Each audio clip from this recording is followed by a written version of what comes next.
So here we have October, November 16, part 2 of this year. From question number 4, NG provided the following information for the year 30th September 2016. Cost of sale is given, gross profit margin is given. They are asking for revenue. Generally, I use the formulas markup or margin. Those who are not used to, please look at this carefully. I'm going to show it now.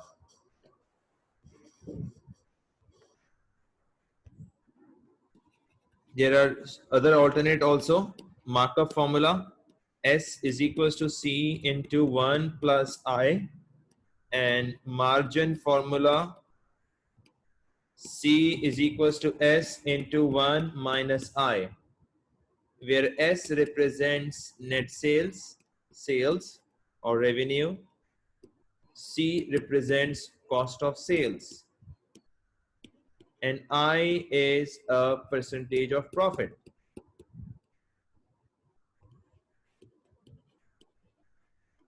For this question particularly, examiner is giving us the margin. So margin formula, C is equals to S into 1 minus I. Those who are not used to, please stay here. For C, 2,40,000. S is unknown. Percentage is 25%. Gross profit percentage. It's become 25 upon 100 and 0.25. So if you minus 0.25 from 1, it will be 0.75. यहाँ multiply हो रहा है S से, वहां जाके ये divide हो जाएगा. S is equals to 2,40,000 divided by 0.75. So the answer of sale or the revenue should be, calculators,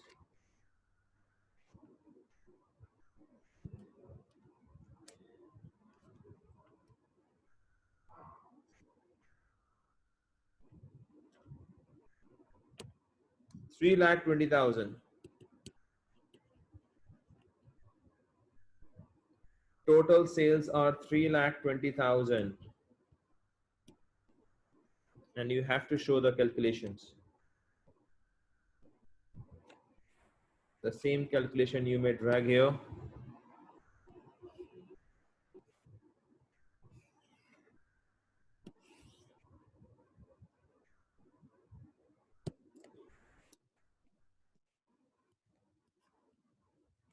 This is how we calculate.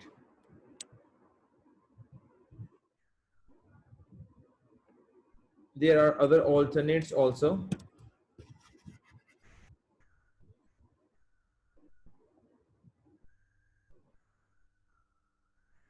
Anyhow, working capital so simple. Current asset upon current liabilities, quick ratio current asset minus inventory over current liabilities to 2 decimal place. Current assets are 120. The current assets are 120 and 130. Current liabilities 180 and 20. Current assets 250. Current assets are 250 over current liabilities 180, 20, 200. So answer should be 250 over 200. 1.25 is to 1. Whereas for asset test ratio, you must not take clothing inventory. So only 120 should be considered. 120 divided by 200. 120 divided by 200. The answer is 0.6 is to 1. बुरी condition है liquidity की। अगर commenting मांगता है तो मैं आपको करके बता देता हूँ। लिक्विडिटी पोजीशन मांग रहा है, आइए मैं बता दूं। फॉर 2 years लिक्विडिटी का मतलब है आप सिर्फ करंट रेशो और एसेट टेस्ट रेशो पे बात करोगे। लेट मी एक्सप्लेन, लिक्विडिटी को आप कैसे एक्सप्लेन करोगे। पहले 15 था, बाद में 16 है। पहले पोजीशन थी 1.93 और अब 1.25।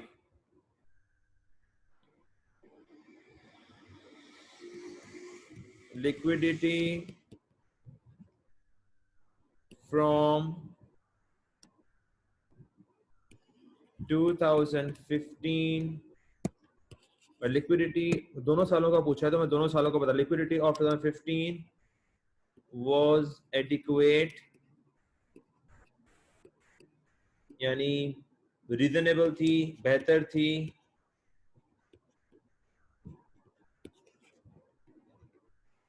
And business can easily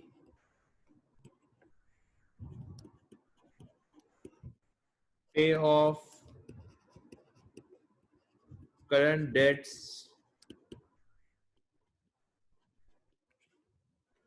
with the help of, यही देखें थ्योरी है जो बच्चों को मरवा देती है।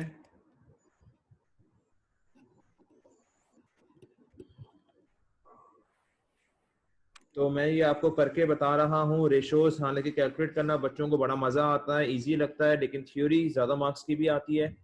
तो मैं वो अटेम्प्ट करना आपको सिखा रहा हूँ, इसको देख लें बेटा अच्छे तरीके से। Even liquidity from the quick assets,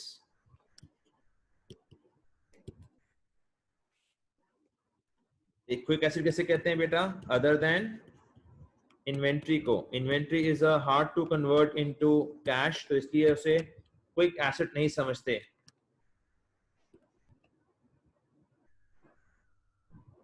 business position, business cash position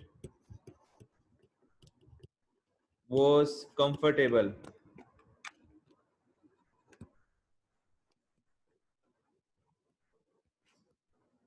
but in 2016 liquidity has fallen below the danger line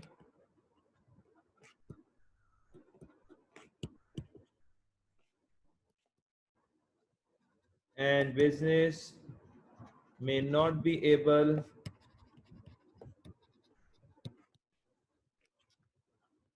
to pay debts when they fall due.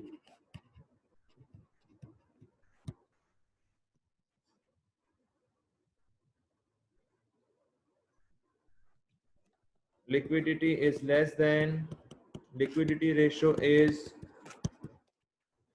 less than 1, and it is only 0.61 is to 6 is to 1,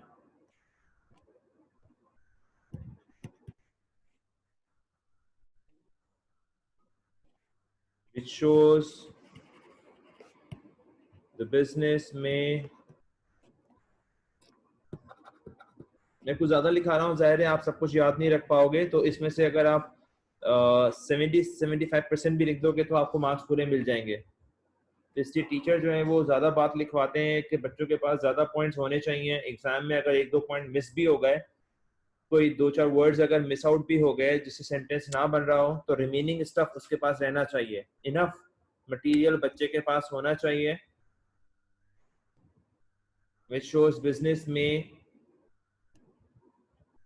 face liquidity crunch.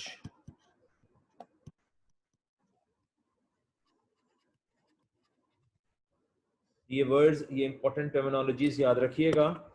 इंशाल्लाह more than enough, 3 marks के लिए आपको इससे कम ही लिखना है, ज्यादा नहीं लिखना। आगे चलें। ऑन 31 अक्टूबर 2016 अब ये बात की बात कर रहा है, सितंबर हो चुका है, अब अक्टूबर की बात कर रहा है।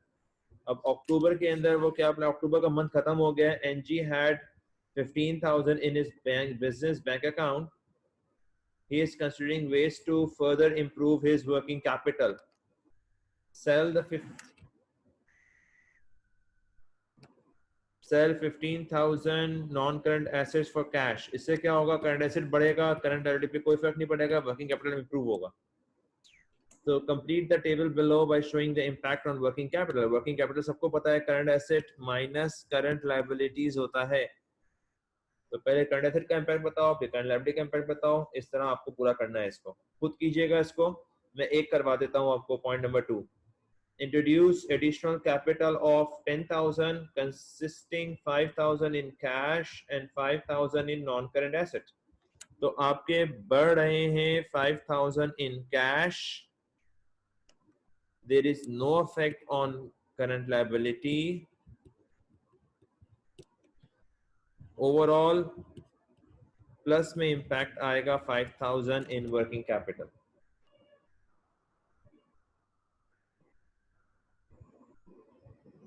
ठीक है मेरा बेटा,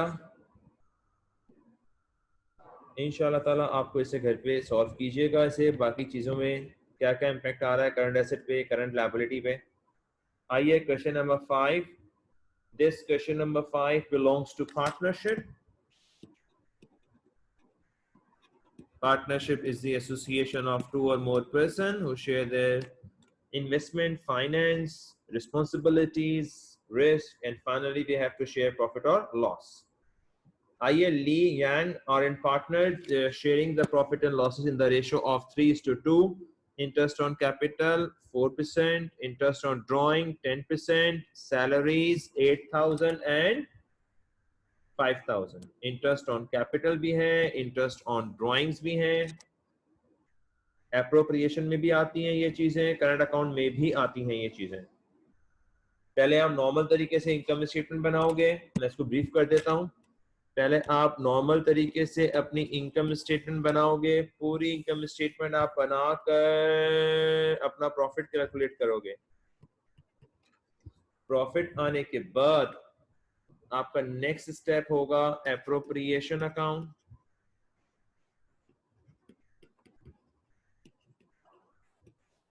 appropriation account starts from the profit, अगर लॉस हुआ तो loss, interest on capital, salaries, interest on drawing, तीनों चीजें आएंगी। उसके बाद आता है residual profit. After residual profit, you have to share as per ratio.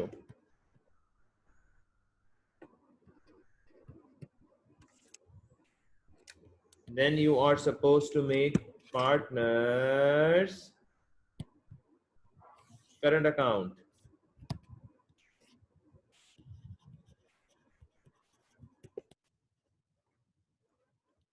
Lee and Yan.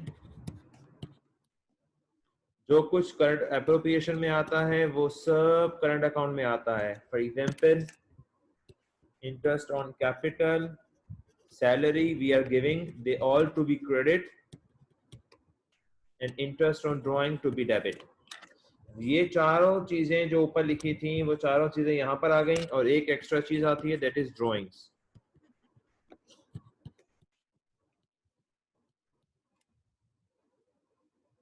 मैं चाह रहा हूं कि आपको ये क्लोज करके दिखा दूं। इसका कैरेट डाउन नेक्स्ट मंथ का ब्रॉड डाउन हो जाएगा। वो ब्रॉड डाउन इस तरफ भी आ सकता है। अगर डेबिट पे आ रहा होता है तो इसको हम नेगेटिव समझते हैं, क्रेडिट पे आ रहा होता है तो हम इसे पॉजिटिव समझते हैं। करंट अकाउंट अगर क्रेडिट पे आ रहा होगा तो हम पॉजिटिव समझते हैं, अगर डेबिट पे आ रहा होगा तो हम नेगेटिव समझते हैं, because it's nature is capital, its nature is capital.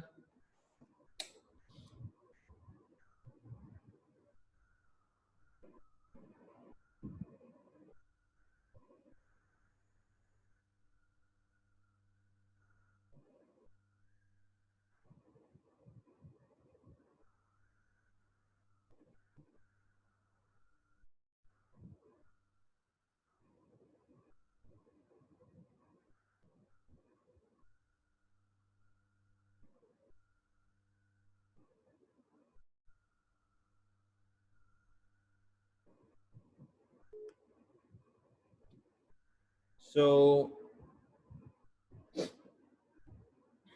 SFP में इसका इम्पैक्ट मैं समझा दूं आप लोगों को। जब हम स्टेटमेंट ऑफ फाइनेंशियल पोजीशन बनाने जाते हैं तो नॉन करंट एसेट और करंट एसेट नॉर्मल तरीके से आते हैं। जो कैपिटल पोर्शन होता है उसके अंदर capital account of Lee and Yang और करंट अकाउंट, ये चीजें आती हैं। करंट अकाउंट के भी ये क्लोजिंग बैलेंसेस आते हैं, ये वाले क्लोजिंग बैलेंसेस। अगर क्रेडिट पे है तो प्लस हो जाएगा, डेबिट पर है तो माइनस हो जाएगा। ऑलराइट, ये मैं क्रेडिट और डेबिट आपको इसीलिए समझा रहा था। जो एंडिंग बैलेंस आ रहा होगा करंट अकाउंट का वो कैपिटल अकाउंट में जाकर ऐड होगा। अगर क्रेडिट वाला है तो पॉजिटिव यानी ऐड, अगर डेबिट पे आ रहा है ब्रॉट डाउन तो नेगेटिव यानी minus. Other things would remain the same, either non-current liabilities or current liabilities. Other thing would remain the same. Right, मेरा बेटा? इंटरेस्ट ऑन कैपिटल उसी तरह, प्रॉफिट जो भी होगा इंटरेस्ट ऑन कैपिटल उसमें से माइनस होगा, सैलरी माइनस होगी, इंटरेस्ट ऑन ड्राइंग ऐड होगा, जो रेगुलर प्रॉफिट आएगा उसमें प्रॉफिट शेयर करने के बाद हम माइनस कर देंगे। That's all. This is how we have to make the appropriation account. अब आइए थोड़ी क्वेश्चन की डिटेल्स ले लेते हैं। अगर थोड़ी डिस्टर्बेंस है तो मैं इंटरेस्ट ऑन कैपिटल निकलवा दूं। आइए, इंटरेस्ट ऑन कैपिटल अगर मुझे निकालना है तो मैं 50,000 पे 4%, दोनों का कैपिटल सेम ही है। एडजस्टमेंट देख लें, कोई एडजस्टमेंट ना हो इससे रेलेवेंट।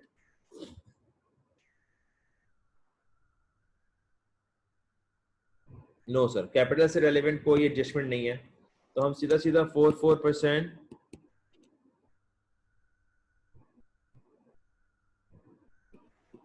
2,000 इनका इंटरेस्ट ऑन कैपिटल निकालेंगे। इंटरेस्ट ऑन ड्राइंग 10% है, ड्राइंग्स की वैल्यू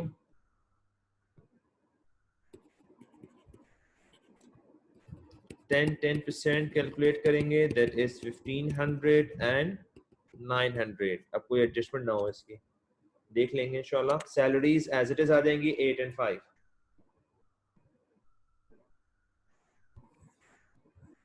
यानी यहां पर आएगा 2000 2000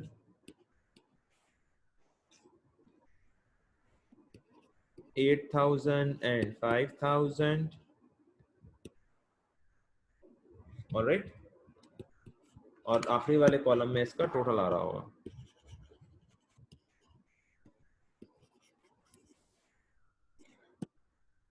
यानी यहाँ 4,000 जो भी प्रॉफिट आप निकालोगे उसमें से माइनस होगा।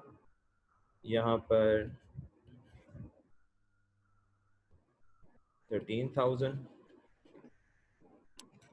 इंटरेस्ट ऑन ड्राइंग फिलहाल अभी वही जो हमने निकाला है वो आ जाएगा। आइए जरा मैं एडजस्टमेंट जल्दी जल्दी गो थ्रू कर लूँ। इन्वेंट्री सबको आती है करना। Sale of goods made on credit on 26 September had not been recorded in the books। Sales में ऐड हो जाएगी, ट्रेड रिसीवेबल्स में भी ऐड हो जाएगी 2800, नो प्रॉब्लम। एक्रूड करना आपको आता है, प्रीपेड आपको करना आता है। The partner's salary had been paid to Lee and Yang. These had been posted to the wages and salaries account। oh, तो हम इसका इम्पैक्ट ये आता है बेटा, ड्राइंग्स में ऐड होगा, दोनों की ली और यांग की ड्राइंग्स में ऐड हो जाएगा और वेजेस एंड सैलरीज में से माइनस हो जाएगा। पार्टनर की सैलरी 8 और 5 थे, अभी हमने देखा था पीछे सैलरीज क्या थी 8 और 5, यानी हमारी अब ड्राइंग्स चेंज हो जाएंगी। 8,000 इसमें और ऐड होगा, वो मैं पे कर चुका हूं, यानी वो ड्राइंग्स हो चुकी हैं। मैं पे कर रहा हूं पार्टनर को या पार्टनर निकाल रहा है, दोनों सूरतों में ये ड्राइंग्स ही कहलाएगा। इसने वेजेस एंड सैलरीज में ऐड कर दिया था, पार्टनर की ड्राइंग्स बिजनेस की वेजेस एंड सैलरीज नहीं होता। ये दोनों चीजें इसमें से माइनस हो जाएंगी और ड्राइंग से प्लस हो जाएंगी। नई ड्राइंग की वैल्यू होगी 23,000। यहाँ नई वैल्यू हो जाएगी 14,000। अब जो इंटरेस्ट लगेगा वो इन न्यू वैल्यूज पर लगना चाहिए, न्यू वैल्यूज पर लगेगा। आइए और पॉइंट पढ़ लेते हैं। Office fixtures costing 5,000 and with the net depreciation of 3,000 had been sold for 2,000। The cheque has been received, no entry had been made in the books. तो ऑफिस फर्नीचर से minus करेंगे 5,000, ऑफिस फर्नीचर के accumulated depreciation से minus करेंगे 3,000। 2,000 book value है, 2,000 ही का आपने बेचा है। No entry had been made, bank में प्लस हो जाएगा 2,000। एसेट बेच रहे हैं, पैसा आ रहा है। जब नॉन करंट एसेट जाता है तो कॉस्ट में से भी जाता है, डेप्रिसिएशन से भी जाता है। अब उसके पैसे आ रहे हैं 2,000, बैंक में ऐड हो जाएंगे। Depreciation is to be charged on non-current assets. आप कर लीजिएगा ये depreciation। रिसीवेबल वाला 4,000 बैड डेट पहले माइनस होगा, फिर 5% लगाएंगे। आइए मैं करवा दूं ये रिसीवेबल्स। देखिए ट्रायल बैलेंस में हमारे पास कितना दिया हुआ है,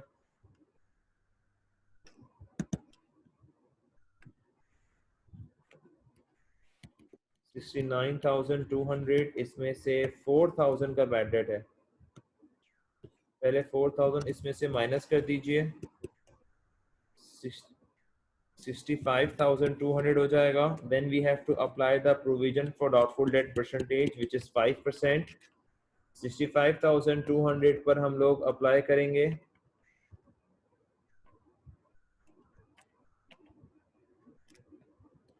3260 आएगा। इसमें से पुराने वाले प्रोविजन को माइनस करेंगे, चेक करेंगे बढ़ गया या कम हो गया।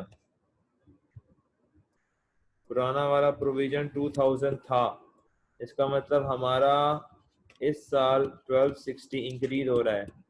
जो प्रोविजन बढ़ता है वो इनकम स्टेटमेंट में एक्सपेंस बन जाता है, और जो ये वाली वैल्यू है टोटल एसएफपी में ये जाती है। रिसीवेबल में एसएफपी में ये जाएगा और प्रोविजन 3260 जाएगा। Hopefully this question will be done इंशाल्लाह ताला। अपना और अपने घर वालों का ख्याल रखिएगा और प्रैक्टिस करते रहिएगा। प्रैक्टिस बिल्कुल नहीं छोड़िएगा, practice can make you perfect. Learning is a huge power. Thank you very much. Allah Hafiz.